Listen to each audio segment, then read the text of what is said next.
Nicole Nesotto, bonjour. Bonjour. Bienvenue au Musée des Arts et Métiers, donc du Conservatoire national des Arts et Métiers, des lieux que vous connaissez bien, puisque vous êtes professeur au Conservatoire national des Arts et Métiers, titulaire de la chaire Europe.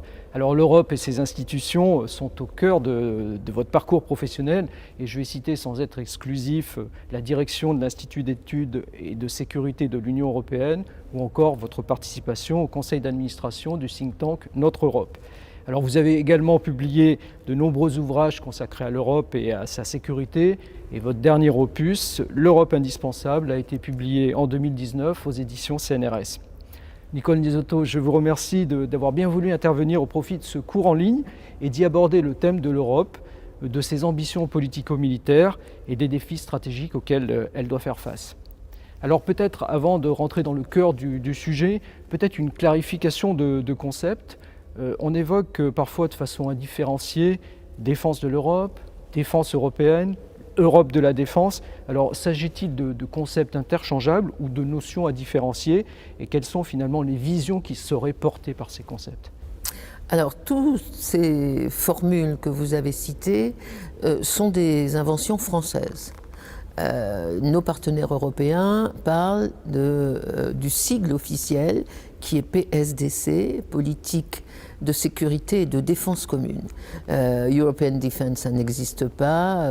Europe de la défense est intraduisible, etc., etc. Donc, d'abord, cette remarque pour dire à quel point la question de l'Europe de la défense est portée par la France. C'est autant une histoire de la construction européenne qu'une histoire des ambitions françaises. Et donc, le sigle officiel, c'est celui-ci, PSDC. Alors, pour autant, qu'est-ce que ça veut dire? En fait, il faut faire attention aux mots. L'Europe de la défense, telle qu'on l'entend en France, ça n'est certainement pas la défense de l'Europe. Autrement dit, c'est même tout sauf la défense de l'Europe. C'est essentiellement une politique européenne de gestion de crise des autres. Donc une politique d'intervention européenne à l'extérieur de l'Union, pour stabiliser des pays en crise dans la périphérie de l'Union européenne. Donc c'est vraiment une politique d'intervention extérieure. C'est pas du tout une politique de défense du territoire et des citoyens de l'Union, c'est-à-dire ceux qui relèvent traditionnellement de ce qu'on appelle la défense. Parce qu'il y a un consensus entre les 27, France comprise, pour dire que la défense de l'Europe au sens du respect de l'article 5, c'est-à-dire quand quelqu'un est attaqué, tout le monde va lui porter secours militairement et autres, cette défense-là, c'est du ressort de l'OTAN. Même la France reconnaît cette définition et donc ce partage des tâches. Et ce qu'on appelle aujourd'hui la défense européenne ou l'Europe de la défense, c'est encore une fois tout sauf de la défense, c'est une politique d'intervention extérieure. Alors, malgré tout, le traité de Lisbonne a inclus une clause d'assistance mutuelle qui dit que si un État européen est attaqué, les autres lui portent secours par les moyens en leur pouvoir, y compris militaires, mais un deuxième paragraphe dans cette clause dit tout de suite que, malgré tout, le cadre essentiel de la mise en œuvre de la politique de défense des États membres, c'est l'Alliance Atlantique et que la défense européenne ne fait pas concurrence à l'Alliance Atlantique. Donc c'est très clair en fait. La défense de l'Europe, c'est l'OTAN. L'Europe de la défense, c'est l'extérieur du territoire, c'est la gestion des crises des autres. Alors, merci pour cette première clarification. Et puis, vous avez abordé donc l'aspect institutionnel, et j'aimerais, si vous le voulez bien, qu'on poursuive sur ce volet-là. J'allais dire, où en sommes-nous donc aujourd'hui sur le plan juridique, sur le plan institutionnel? De quels outils finalement l'Europe s'est-elle dotée en termes d'organisation, peut-être en termes d'articulation entre le politique et le militaire, en termes de capacité, en termes de financement également, pour mener une politique de sécurité autonome? Alors, autonome, non. Là, vous extrapolez peut-être sur les débats actuels. Mais en fait, quand on regarde les progrès de la défense européenne depuis 1999, parce que la date officielle de naissance, c'est le Conseil européen de juin 1999 sous présidence allemande. Donc ça, c'est la date de naissance. Quand on regarde tous les progrès accomplis donc depuis 20 ans, à peu près. En fait, l'Union européenne dispose pratiquement de tous les instruments. Si aujourd'hui on peut être critique sur l'Europe de la défense en disant qu'elle n'existe pas trop, qu'elle ne fait pas grand-chose, ça n'est certainement pas à cause d'une carence institutionnelle ou d'une carence dans les instruments de la défense européenne. Parce qu'en fait, on a tout construit à partir de zéro. En 1999, il n'y avait pas un seul officier supérieur dans les ascenseurs de Bruxelles. Maintenant, il y en a plus de 300, des officiers généraux. Donc, on a tout construit. On a construit, alors rapidement, parce que ça oui, vous pouvez le trouver facilement dans les livres, mais il y a évidemment un organe de décision politique qui est le COPS, une série d'ambassadeurs sur les questions de sécurité et de défense qui sont différents des 27 ambassadeurs à l'Union et différents des 27 ambassadeurs à l'OTAN aussi, pour la plupart. Donc ça, c'est l'instance de décision intergouvernementale entre les États membres. Deuxièmement, on a construit des institutions politico-militaires. Donc il y a un embryon d'état-major européen, il y a un comité militaire qui sont à Bruxelles les représentants des chefs d'état-major des 27... non, le Danemark ne fait pas partie de la défense européenne, donc des représentants des États membres. Il y a un mini-service de renseignement, on pourrait dire, qui mutualise très très peu, mais quand même essaye de faire du partage de renseignements essentiellement fournis par les grands pays d'ailleurs. Il y a une agence de lecture des informations satellitaires en Espagne, à Torreón. Il y a à Paris un institut d'études de sécurité de l'Union européenne que j'ai eu l'honneur de créer et de diriger pendant 7 ans. J'en oublie certainement. Et il y a enfin l'Agence européenne de l'armement, qui est la dernière née des institutions en matière de défense, qui, elle, voit les choses très très en amont, c'est-à-dire l'idée est de déceler entre les programmes d'armement des différents pays des opportunités de coopération pour les armées futures. Donc on a absolument tout ce qu'il faut, les moyens de décider, les moyens financiers également, alors. Et les moyens financiers. D'abord on a les moyens opérationnels, enfin entre guillemets, puisque logiquement toutes les armées devraient pouvoir concourir à la défense européenne, mais ce que les États membres ont décidé, c'est 2 choses, par le haut et par le bas. Par le haut, la constitution d'un corps européen de 100 000 hommes, alors qu'il n'existe pas dans les faits. On ne peut pas le voir manœuvrer à Bruxelles, par exemple. Mais il existe un état-major du corps européen.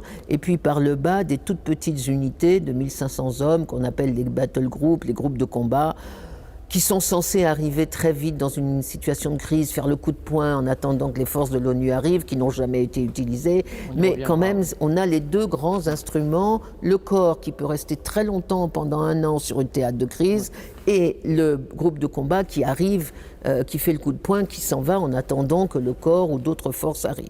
Donc ça existe. On a des forces civiles. Les États membres se sont engagés à mettre à disposition un potentiel de 4000 policiers, je crois, et juges à disposition des opérations de l'Union européenne. Donc tout ça existe. Et quant aux moyens financiers, eh ben là, on les a, puisque c'est essentiellement les moyens des États membres. Les opérations, alors c'est compliqué, il y a un double système. Les opérations militaires sont financées de 2 façons. Pour ce qui est des coûts communs, par exemple les téléphones cryptés pour tel déploiement de force. Pour ce qui est des coûts communs, il y a un mécanisme qui s'appelle Athena, qui est propre aux opérations militaires, dans laquelle tout le monde participe, même si le pays ne va pas en opération. Donc un pays qui reste à Bruxelles, il paye quand même les coûts communs. Et deuxièmement, pour l'opération elle-même, ne paye que les États qui participent à l'opération militaire sur leur budget national. Moi, j'ai toujours trouvé que c'était quand même un peu absurde. J'aurais préféré un système où ceux qui ne participent pas militairement payent pour les autres. Autrement dit, soit on participe et on prend un risque de vie ou de mort, soit on ne participe pas et on finance, par solidarité, on finance l'opération des autres. Mais ce n'est pas ce qui a été choisi. Les pays qui partent en opération financent leurs troupes et tout le monde finance les coûts communs. Donc voilà, autrement dit, tout pratiquement repose sur les budgets nationaux. Le budget communautaire est hors défense européenne, ne sert strictement pas à financer les opérations militaires. Ce budget, il sert pour la suite de l'opération militaire. Donc le budget communautaire peut être utilisé pour toutes les phases post-conflit, de reconstruction, de réconciliation, comment dit-on, le SSR, de sécurité, de réforme des secteurs de sécurité, et puis surtout pour l'aide au développement. Et c'est là où intervient le personnage clé de ce système quand même un peu alambiqué, qui est le haut représentant pour la politique étrangère et de défense, qui est aujourd'hui un Espagnol, Josep Borrell. Et donc l'idée qui est inscrite dans le traité de Lisbonne, c'est d'avoir un homme ou une femme, avant c'était une femme, qui a dans sa main les deux pouvoirs de l'Union européenne. Le pouvoir politique, puisqu'il représente les États membres, et donc il est le chef politique de l'opération, et le pouvoir financier, puisqu'il est en même temps vice-président de la Commission et qu'il peut solliciter les moyens financiers de la Commission, en particulier de l'aide humanitaire ou de l'aide au développement, en appui ou après la séquence proprement militaire. Voilà. Alors peut-être avant de passer au volet un peu plus politique, quelques mots peut-être aussi sur les initiatives, alors plus j'allais dire capacitaires, pour préparer l'avenir, que les Européens ont décidé assez récemment. Oui, vous avez raison. C'est-à-dire que l'Europe de la défense, elle a évolué de différentes façons. Il y a eu une première phase institutionnelle parce qu'il fallait tout créer de zéro. Ensuite, il y a eu une phase opérationnelle entre 2003, je dirais, et 2013, où on a commencé des interventions extérieures. Et je crois qu'aujourd'hui, on est au total à une trentaine d'opérations extérieures de l'Union, aussi bien militaires que civilo-militaires, dans pratiquement sur toute la planète, sauf sur le continent américain.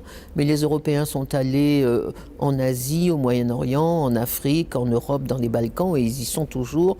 Je crois qu'il reste aujourd'hui 11 opérations, 6 militaires et 5 civiles en cours, ce qui a mobilisé au total 20 000 soldats européens depuis 2003, depuis le début des interventions. Donc ça a été la deuxième phase, la partie strictement opérationnelle. Et puis, à partir de 2013, cet enthousiasme pour les interventions extérieures fléchit grandement, parce qu'on se demande un peu à quoi ça sert.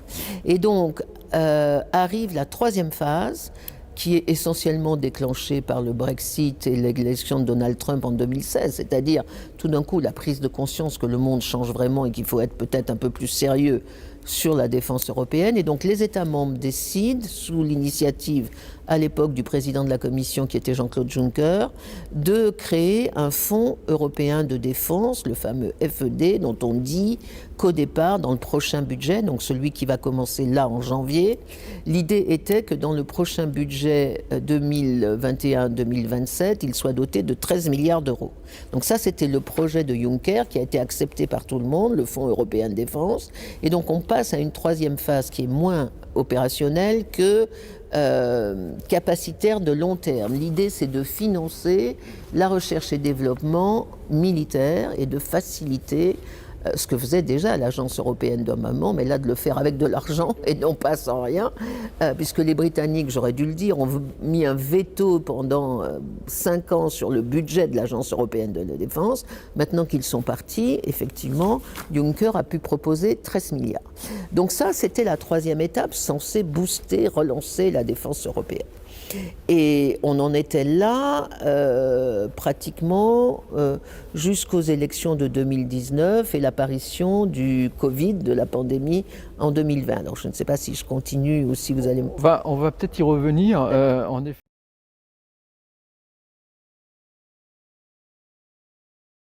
Donc, au travers du tour d'horizon que vous nous avez brossé, on se rend compte donc que l'outil existe, et que peut-être ce qui pose davantage problème, c'est la volonté d'utiliser cet outil.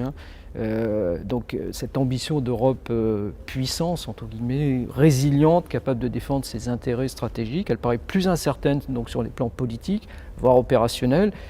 Alors certains analystes notent un écartèlement stratégique entre alliés, entre ceux qui qui reste, j'allais dire, fixé sur la menace russe et donc sur le bouclier atlantique, sur l'OTAN, puis ceux qui se préoccupent davantage des menaces sur le flanc sud, dont la France, et tout ça sur fond de tropisme asiatique des États-Unis, que l'arrivée d'une nouvelle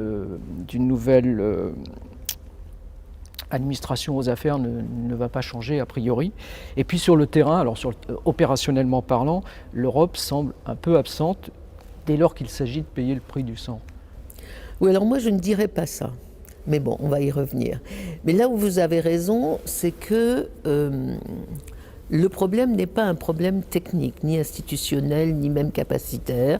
Le problème de la défense européenne, c'est que tous les États ne sont pas d'accord pour aller très loin dans cette politique. Et vous avez effectivement, moi je dirais, pour simplifier, deux clans. Le premier majoritaire, qui pendant très longtemps a été porté par les Britanniques, mais maintenant que les Britanniques sont partis, reste quand même majoritaire, parce que vous trouvez dedans les Néerlandais, les Danois, les Suédois, les Allemands, les Italiens, les Portugais, enfin une majorité de pays membres. Pour tous ces pays, l'Europe de la défense, ça peut être utile pour faire des choses complémentaires à l'OTAN, en particulier quand les Américains ne veulent pas s'occuper d'une crise, par exemple comme le Mali, mais c'est absolument dangereux, donc inutile et interdit, dès lors que la défense européenne irait tellement loin qu'elle pourrait concurrencer l'Alliance Atlantique. Donc ça, pour ces pays-là, la vision est très claire. La défense de l'Europe, c'est l'OTAN.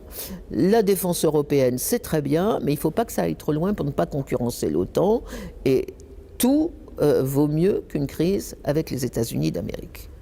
De l'autre côté, vous avez des pays qui pensent, portés par la France, que l'OTAN c'est effectivement formidable, en particulier en cas de guerre mondiale ou de crise absolument majeure avec la Russie, mais que ça n'empêche pas que les Européens devraient construire petit à petit une plus grande souveraineté stratégique, une plus grande autonomie, avoir leur propre commandement, leur propre capacité de déploiement extérieur, etc., etc. Et ces pays ont une vision de la défense qui est beaucoup plus politique que strictement militaire, qui repose sur l'idée qu'il faut une Europe dans le monde qui soit une puissance politique, pas forcément une superpuissance avec des tonnes de missiles ou je ne sais quoi, mais une puissance politique dont la vie compte et qui soit capable d'influencer l'évolution des crises. Ce qui n'est pas le cas aujourd'hui de l'Europe. Aujourd'hui, l'Europe paye pour la gestion des crises, mais elle n'est jamais, pratiquement jamais à la table de négociation, à une exception près qui est l'Iran. Mais donc je reviens à ces deux camps, disons il y a les atlantistes et les pro-européens, et je dois dire que dans les camps français, on n'est pas nombreux.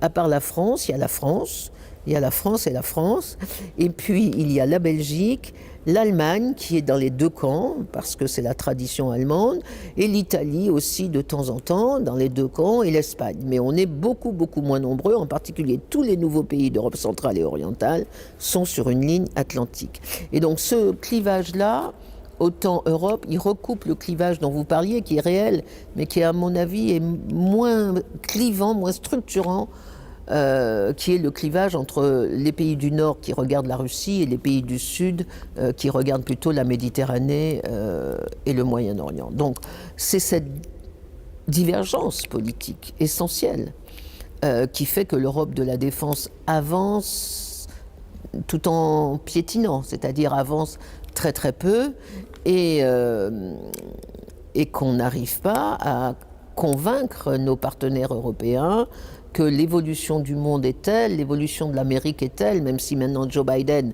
a gagné les élections et apparaît comme un président américain plus traditionnel, que ces évolutions sont telles qu'elles exigent que l'Europe arrête de se comporter comme si on était encore aux années 60. Oui. Alors, vous avez parlé, pour rebondir sur ce que vous dites, vous avez parlé tout à l'heure de la crise sanitaire, et finalement cette crise sanitaire, elle a montré, ou elle montre en tout cas, que l'Europe sait se mobiliser pour mettre en place un plan de relance face aux répercussions sociales et économiques des conséquences donc, de cette crise. Et donc je m'interrogeais sur la possibilité de dépasser le clivage dont vous parliez au travers d'une approche peut-être plus globale de l'idée de défense et d'autonomie stratégique de l'Europe. Alors, on a des outils de hard power, vous nous en avez parlé, il va falloir peut-être les développer encore. On a évidemment, l'Union européenne a cette particularité du soft power, et notamment sur le plan environnemental, cette diplomatie environnementale. Est-ce que l'Europe de la défense, finalement, dans une acception plus large, ça passe pas également par une moindre dépendance technologique, notamment sur le numérique? Est-ce que ça passe pas également par une moindre dépendance commerciale via les règles ou le resserrement des règles qui régissent le marché intérieur? Et certains analystes disent si l'Europe n'agit pas dans ce sens-là, elle va devenir soit une colonie numérique, soit elle va devenir la variable d'ajustement d'une possible guerre froide 2.0 entre les États-Unis et la Chine. Et je dirais en contrepoint, il y a quand même, j'ai noté une récente analyse de Charles Michel qui déclarait que finalement l'Europe est grande, mais elle ne le sait pas encore. Oui, ça fait longtemps qu'on attend que l'Europe sache exactement ce qu'elle est. Oui, le Covid peut... En fait, le Covid agit dans les deux sens. D'un côté, il pousse, je crois, à une espèce de réveil stratégique des Européens, parce que ce dont on s'est rendu compte dans cette crise, c'est que interdépendance, qui est le propre de la mondialisation économique, que cette interdépendance absolue est dangereuse. On s'est rendu compte, le public s'est rendu compte que 99% des matières nécessaires pour fabriquer le Doliprane, par exemple, sont faites en Chine. Et que donc, à cause du commerce, on devient dépendant de celui qui est considéré comme notre futur adversaire stratégique. Donc ça, c'est la première prise de conscience que peut-être il faut nuancer l'interdépendance économique. Autrement dit, moi, la formule que j'utilise, c'est remettre de la politique dans le marché. L'interdépendance du marché, c'est formidable, jusqu'à un point où l'interdépendance économique crée une dépendance grave géostratégique, géopolitique. Donc ça, les Européens, je crois, en ont pris conscience et c'est une bonne chose. Le deuxième aspect positif de la crise du Covid, c'est que, en particulier au début de la crise, dans les 2 premiers mois, on a eu le sentiment que les Européens existaient comme identité dans le monde. Parce que d'un côté, on avait la Chine qui montait, qui essayait de faire une diplomatie à la fois de séduction et de coercition très forte sur les Européens, et qui a développé un modèle autoritaire très très sévère pour vaincre ce virus. Et puis de l'autre côté, on avait les Américains qui ne nous aidaient pas, qui ont essayé de faire une OPA sur l'industrie pharmaceutique allemande, qui volaient les masques sur les tarmacs des aéroports. Bon. Et donc tout cela a créé, de la part des Européens, le sentiment qu'on n'était ni des Chinois ni des Américains. Donc je crois que c'est bien quand on a le sentiment d'une identité spécifique. Ça ne veut pas dire qu'on est ennemi des Américains, mais qu'on est différent. Donc ça, c'est les éléments positifs. Et le troisième élément positif, c'est que tout d'un coup, les institutions européennes, donc la Commission elle-même, Madame von der Leyen a compris que, et c'était sa formule, il faut que l'Europe devienne géopolitique. Alors personne ne sait ce qu'elle met derrière, mais en tout cas a compris effectivement que les rapports de force n'avaient pas disparu dans une immense mondialisation bienveillante. Le côté négatif, malgré tout, et donc, pardon, on aurait pu penser qu'avec ces 3 éléments, l'Europe de la défense allait de nouveau être reboostée et qu'après la proposition du Fonds européen de défense, on allait voir ce qu'on allait voir, une montée en puissance de l'autonomie stratégique des Européens. En fait, ça n'est pas le cas, loin s'en faut. Parce qu'il y a 3 aussi effets négatifs, je crois, de l'affaire du Covid. Alors, même si ce n'est pas uniquement le Covid, le premier élément négatif, en tout cas de cette période, 2019-2020, c'est paradoxalement, parce que je n'ai aucune critique contre eux, mais la poussée des Verts au Parlement européen aux élections de juin 19. Les Verts sont par définition soit antimilitaristes en France, soit en Allemagne très atlantistes. Très, très atlantiste.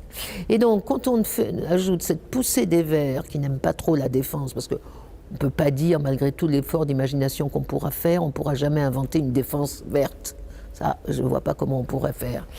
Plus le Covid qui a tout d'un coup obligé les gouvernements, le Parlement à mettre pratiquement 100% des budgets sur la récession économique et la crise sociale liée à la pandémie, eh bien, a fait que dans les décisions au Parlement européen pour le budget des 7 ans à venir, le budget de la défense, du Fonds européen de défense, a été pratiquement divisé par 2.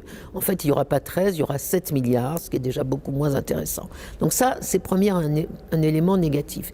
Le deuxième élément négatif, c'est qu'aujourd'hui, avec le Covid, dont on ne sait pas quand est-ce que la Covid, comme il faut dire, dont on ne sait pas quand est-ce qu'elle va partir, aucun gouvernement n'a comme priorité la défense. La priorité, c'est la sécurité sanitaire, la sécurité économique, la sécurité sociale, et donc toutes les grandes idées d'Europe stratégique, etc. Oui, alors ça c'est mon troisième point, mais en tout cas, ça remet un peu au calendrier grec les débats sur l'Europe stratégique, et en particulier, ça remet au calendrier grec une idée qui avait été adoptée pourtant en 2018, c'était d'avoir une très grande conférence sur l'avenir de l'Europe. Qu'enfin les Européens se mettent ensemble et décident qu'est-ce que c'est que cette Europe en 2020, 2030, 2040. Mais tout ça est repoussé à cause du Covid. Et donc le troisième effet négatif, c'est que on est passé d'une revendication essentiellement française d'une souveraineté stratégique à une revendication un peu plus globale, d'une souveraineté plus globale, en particulier sur les matières premières comme les médicaments, sur les terres rares qui sont une matière première pour fabriquer les téléphones portables. Or, 99% là aussi sont possédés par la Chine. Donc si la Chine décidait de ne plus nous en vendre, on n'aurait plus de portables. C'est aussi simple que ça. Donc la notion de souveraineté s'est élargie profondément, ce qui est une très bonne chose. Et j'aurais dû le mettre dans la partie positive, mais je le mets dans la partie négative. Pourquoi ? Parce que, à force de dire que la souveraineté doit être globale,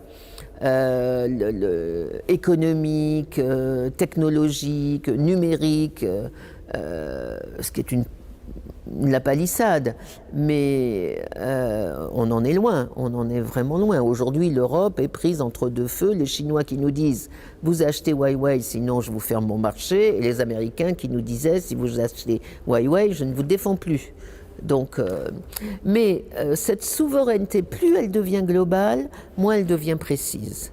Et c'est ça, moi, qui m'inquiète, c'est qu'on a effectivement l'idée que l'Europe doit être souveraine, qu'il faut un peu corriger la mondialisation à la marge, en particulier re-régionaliser la mondialisation, mais du coup, l'idée que le fondement stratégique de tout ça, c'est-à-dire défendre ses intérêts dans le monde, y compris s'il le faut avec la force militaire, tout ça est un peu passé en arrière de la main. Donc on a une Europe qui est effectivement peut-être plus consciente de la nécessité d'être souveraine, mais moins attachée à un agenda précis. Et arrive le dernier élément, à mon sens négatif, même si je suis très contente de la victoire de Joe Biden.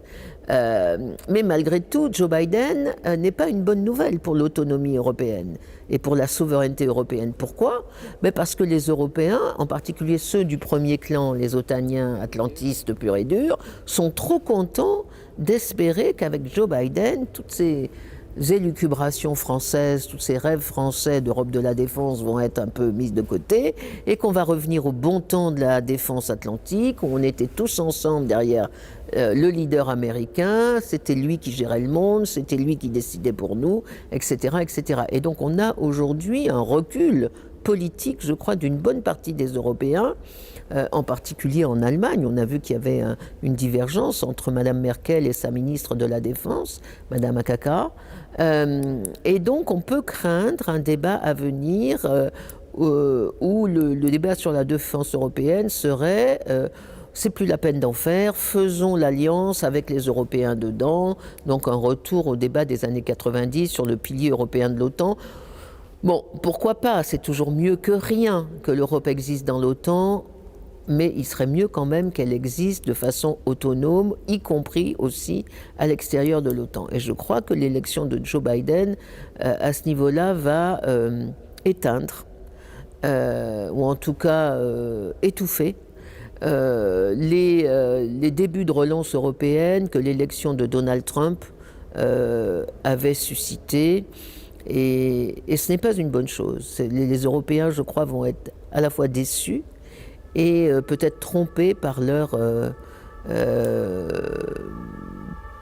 extraordinaire croyance que plus ça change, plus c'est la même chose. C'est-à-dire, on est dans un monde où tout change tout le temps, tous les 6 mois, il se passe quelque chose dans le monde qui change le monde. Et les Européens veulent croire que la seule chose qui ne changera pas, c'est l'OTAN. C'est-à-dire qu'en 2800, on sera encore, l'Europe et l'Alliance, dans une OTAN revigorée. Et ça, je crois que ça n'est pas réaliste. Donc le chantier est encore largement ouvert. Le chantier, il est ouvert, mais il y a quelques briques qu'on avait commencé à monter sur ce chantier et qui sont en train de s'effondrer. Donc il faut avoir patience et détermination plus que force et courage. Bien, ben c'est sur cette dernière expression que nous terminerons cet entretien pour lequel je tiens à vous remercier. Merci donc pour ces éclairages complets que vous nous avez donnés sur l'Europe aujourd'hui, sur ses ambitions politico-militaires, sur les défis stratégiques auxquels elle doit faire face. Et ça sera une transition parfaite pour les cours des semaines 3 et 4 du cours en ligne qui sont dédiés à la scène stratégique internationale, à la fois les forces profondes qui la structurent et les acteurs stratégiques qui y agissent. Merci Nicole. Merci à vous.